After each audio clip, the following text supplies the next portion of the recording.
tu ne peux pas nous attraper. De toute façon, je ne suis pas assez forte pour vous faire descendre. Contrairement aux apparences, ces jeunes Allemandes sont bien à l'école, à l'heure de la classe. Sauf qu'ici, les élèves ne sont pas obligés d'aller en cours. Descendez, enfin. Là, en plus, ils mettent par terre la livraison de papier toilette. Ce joyeux chaos va durer une demi-heure, sans aucun prof à l'horizon. L'intendant de l'école, Armin, finit tout de même par arriver. Doucement, doucement là. Le plus étonnant, c'est qu'il ne se fâche pas. N'y touchez plus maintenant, hein, sinon ça va s'écrouler. Dans toute autre école, les élèves fautifs seraient punis. Ici, Armin va juste leur demander si elles veulent bien l'aider.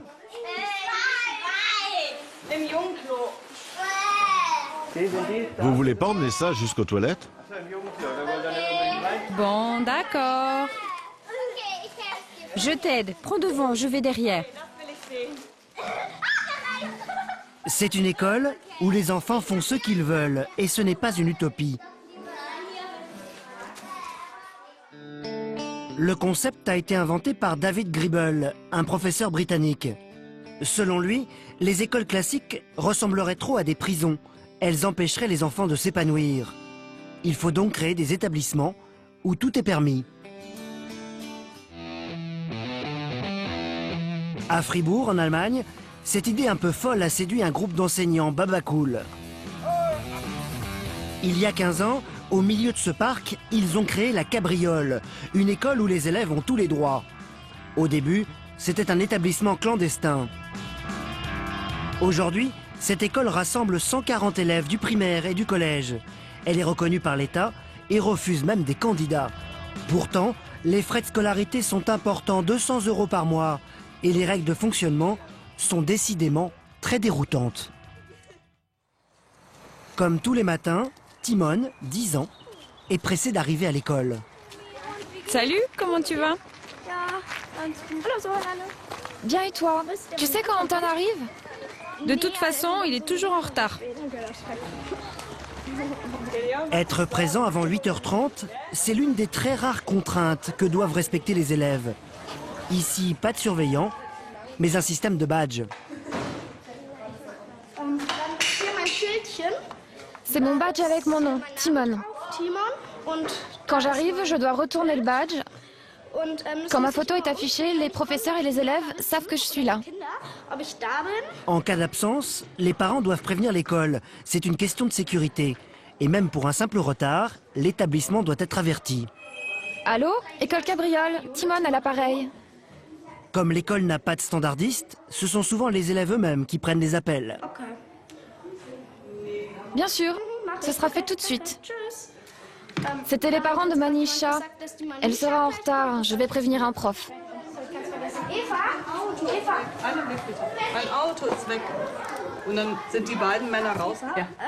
Eva, je dois te dire que Manisha viendra un peu plus tard. Ok, merci. Si l'école est obligatoire, une fois sur place, les élèves peuvent choisir librement leurs activités. Tous les matins, je regarde les offres du jour. Là, c'est marqué atelier de trucage de films. J'irai peut-être faire ça tout à l'heure. Parmi les autres propositions du jour, Timon peut lire des histoires, apprendre le français en cuisinant ou faire des jeux de calcul. Là, tout de suite, je ne vais pas en cours. Je vais plutôt jouer.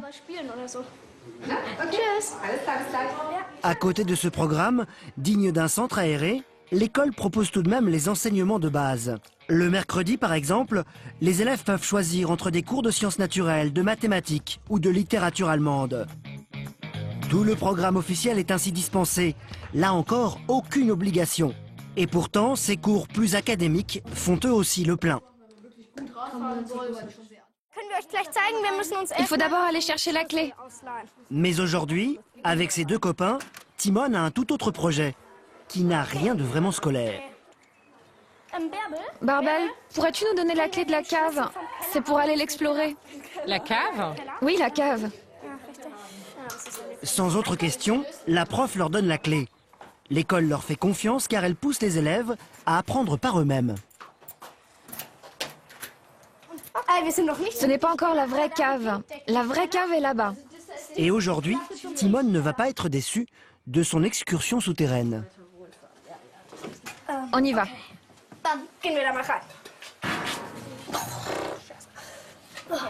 C'est passionnant ici. Allez, on passe plutôt par ici. Attention, il y a un tuyau là-haut. On risque de croiser des rats.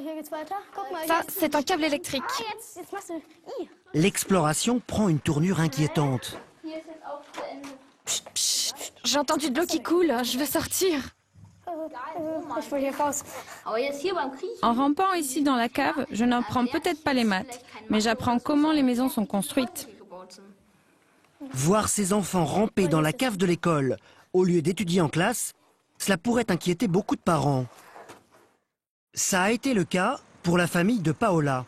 Cette jeune Allemande de 12 ans a été inscrite à la cabriole simplement parce que l'école était à côté de chez elle.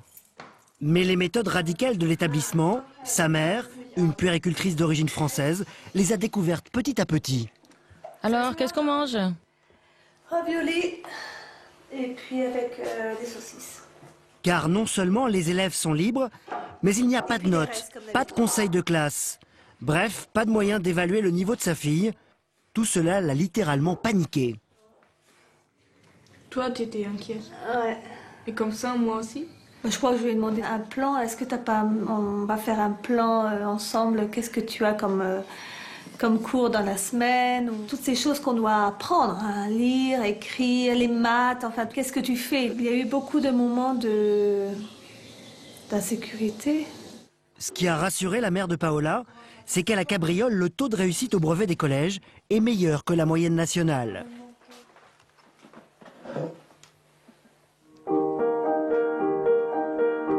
En plus, les élèves de cet établissement ont vraiment l'air de s'y épanouir.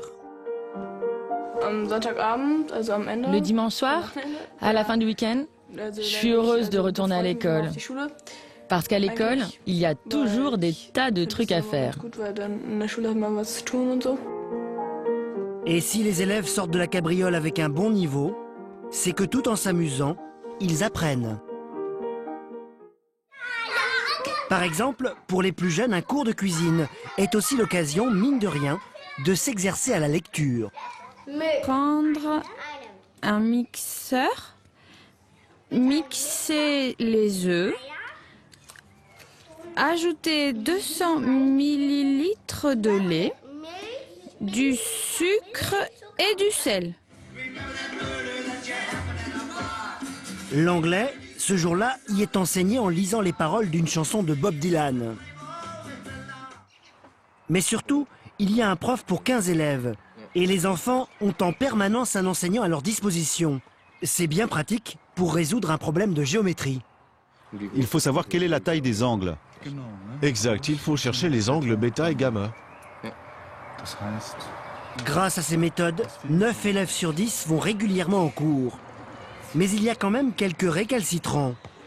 Niklas, l'un des profs, a repéré justement sur le terrain de foot plusieurs de ses élèves rétifs aux études. Comment ça va? Tout va bien? Mais là encore, pas question de les obliger à quoi que ce soit. Oh, mais tu nous déranges là. On est en plein milieu d'un match. Bon, d'accord, je ne veux pas vous déranger. La tentative de discussion échoue, mais pour Niklas, rien de grave. Il sait que les enfants finiront bien par s'ennuyer et viendront d'eux-mêmes en cours. Selon notre expérience, il est important de les laisser faire ce qu'ils veulent et de ne pas arriver trop tôt pour leur dire « tu devrais peut-être apprendre ceci ou cela ». Nous préférons attendre le temps qu'il faut pour que l'impulsion vienne d'eux-mêmes et qu'ils nous disent « aide-moi, j'ai envie d'apprendre ». La méthode fonctionne. Depuis 15 ans, seuls 2 élèves ont quitté l'école sans obtenir le brevet des collèges. Mais il ne faut pas se fier à cette apparente décontraction, car ici aussi il y a des règles.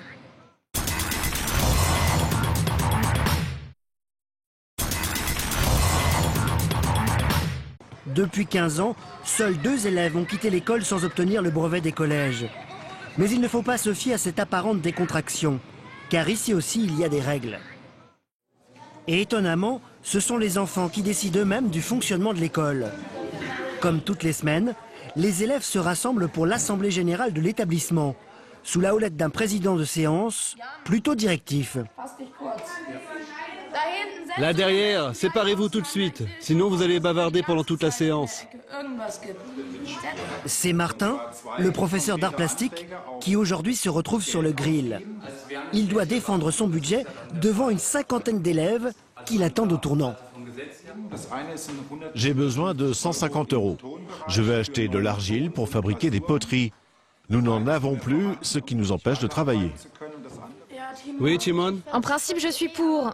Mais en fait, je ne sais pas combien d'argent il y a dans la caisse. Du coup, comment savoir s'il faut dire oui ou non?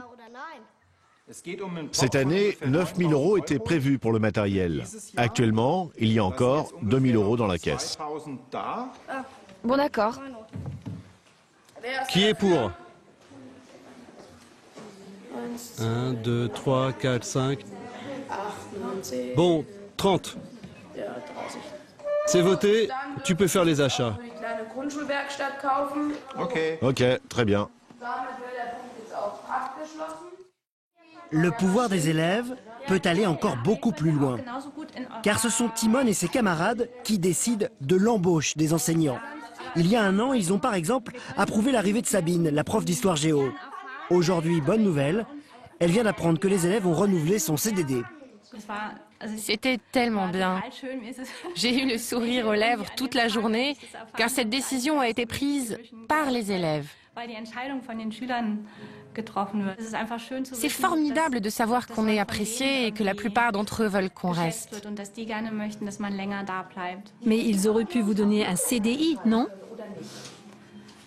Oui, mais je ne sais pas. Effectivement, on aurait pu. Devant sa prof, Timon n'en dit pas plus. Mais une fois seul, il explique sa décision. Je la trouve sympa et j'aime bien ses ateliers. Je trouve que c'est bien qu'elle reste, si elle est contente. Pourquoi seulement une année? Nous n'étions pas sûrs, alors nous avons choisi le CDD, car certains élèves n'étaient pas si emballés que ça. Mais il y a encore plus étonnant dans cette école. Les enfants ne prennent pas seulement les décisions importantes, ce sont eux qui infligent également les punitions aux élèves perturbateurs. Qu'est-ce que vous avez à manger? C'est l'heure du petit déjeuner. Comme tous les jours, l'école fournit des fruits aux élèves. Seulement, l'un d'entre eux, Zoran, 9 ans, a été un peu trop gourmand. On a seulement droit à 2 morceaux de pommes. Bah pourquoi? C'est marqué sur le tableau. Non, c'est marqué sur le tableau, j'ai le droit de prendre 25 morceaux de pommes. Prof! Prof! Eva, tu peux venir s'il te plaît? Il s'agit de Zoran. Peux-tu expliquer à Zoran qu'il a droit seulement à 2 morceaux de pommes? Je n'ai plus envie d'expliquer. Je préfère rédiger une plainte au comité de justice, d'accord? Le comité de justice, c'est le dernier recours en cas de conflit. Pour éviter cette procédure, Zoran tente une pirouette en inventant une excuse plutôt surréaliste. En langue hippopotame, c'est marqué 25 morceaux. Autrement dit, Zoran aurait-il confondu l'allemand avec la langue de son doudou? Nous ne parlons pas hippopotame. Cet hippopotame la maîtrise parfaitement. Oui, mais ton excuse ne marche pas, puisque ce n'est pas la première fois. Je vais donc porter plainte et nous pourrons résoudre le problème. La prof et Timon rédigent ensemble la plainte.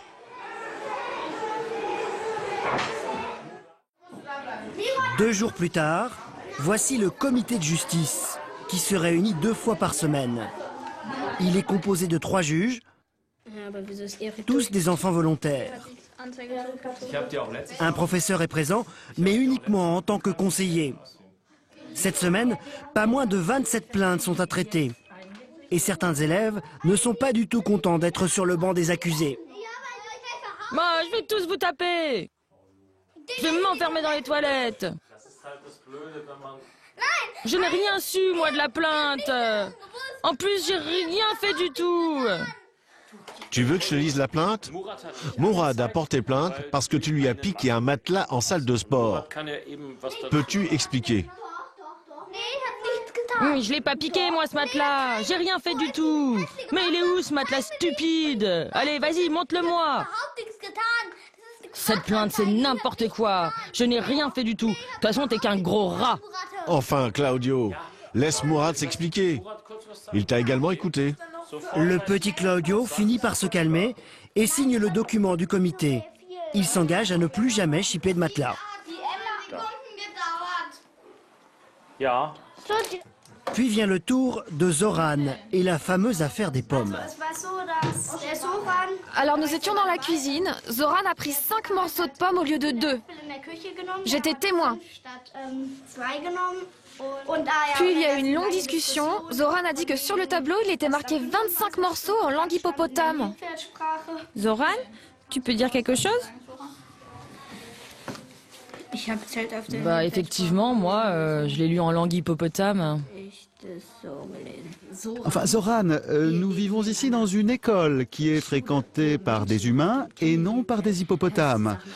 Alors tu peux donc lire les choses en langue humaine, normale, et non en langue hippopotame. Tu comprends? Dieter, toi en tant que représentant des profs, tu es d'accord avec un avertissement?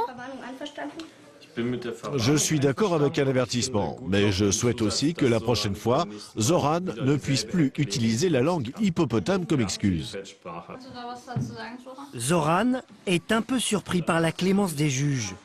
Alors il leur propose une punition supplémentaire en cas de récidive. Et privation de pommes pendant 2 jours. Ok, si tu veux, tu peux ajouter ça. Règle d'or, les élèves ne doivent jamais être humiliés par des sanctions. Ces deux-là, qui ont abîmé du matériel, en sont juste quittes pour balayer la cour. Prendre des responsabilités et réussir sa scolarité dans un joyeux désordre. Ce modèle d'école se développe de plus en plus. Il en existe 4 en Allemagne et 3 nouveaux établissements sont en cours de création.